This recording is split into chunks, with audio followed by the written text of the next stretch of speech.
Hey guys, if you make a common mistake, you may end up spending thousands of dollars on repairs that you may actually not need. Make sure you stay until the end, we'll explain what it is.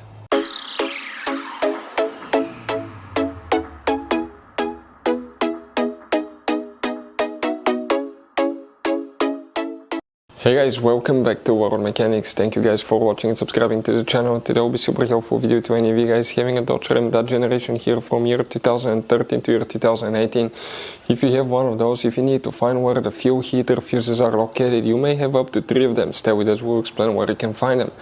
Where you can guys buy cheap parts, tools, fuses, relays at a good price, quick shipping, that way you do not waste money and time. Why it's always a good idea to test fuses and relays. All that guys will be covered absolutely free for your convenience. Make sure you stay until the end. So, let us tell you a little bit about us guys. Every single car we get here at the garage, we try to make at least 200 to 300 free repair videos. We take them completely apart, we show you how to fix anything like engines, transmission, codes, fuses, bodywork, all that stuff. Why we do all that? Because our mission at the shop is to save you as much money as we can. All we need in return, please subscribe to the channel, like the video. On this channel guys, specifically, we will be making a video about every single fuse, every single relay on that Dodge Ram. And let's say you're in the middle of nowhere, your fuel pump fuse goes bad, all we have to do, find our video, watch it for a minute or two, replace that fuse, you're back on the road. So we do that guys to help you as much as we can. Also, we have more than 14,000 free repair videos on our YouTube channels that can save you thousands of dollars in future repairs. So let's start on it now. The fuel heater fuses, where you can guys expect to find them, we will demonstrate on this generation Dodge Ram right here. You guys have multiple places where you can have fuses, but we'll work in one place that's under the hood. Now go ahead, open the hood on the driver's side. You see that cover that's in front of the car battery, it has 2 notches, press them in. Once you lift it up, underneath you'll find the main engine fuse box with a layout like this one. Before we guys continue, let's explain quickly why it's always a good idea to test fuses and relays. It's very important to always test your fuses and relays. Why? Sometimes you may think you have a good fuse guys. It's hard to tell. Look at those fuses, right? And sometimes, okay, you pull the fuse, okay, I'm going to get the fuse puller and I'm going to remove one fuse.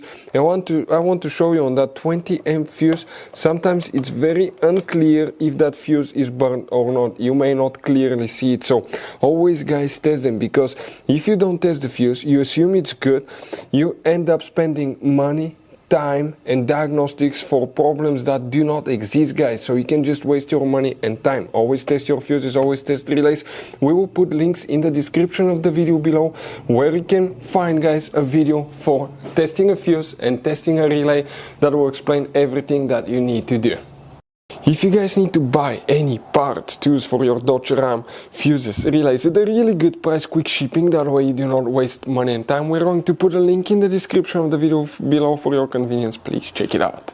For the fuel heater specifically, we may need to check up to 3 different fuses. Now depending on the engine and model, you may have all of them or you may have some. Now let's go ahead and explain what you can expect guys, where you can have them. The first one, fuse number 9, we're talking about that, okay, we have an empty space, but it will be right here. That fuse will need to be checked. If you're looking for fuel heater fuse, you will need to check fuse number 33 hours. It's a gasoline, so we don't have that one, but if you have the diesel, it will be right here as well. Fuse number 33. And the next one that you need to check, okay, is fuse number 37. It will be the one right here guys. Those are the 3 fuses for the fuel heater. Hopefully the video will be helpful. Thank you for watching. See you next time.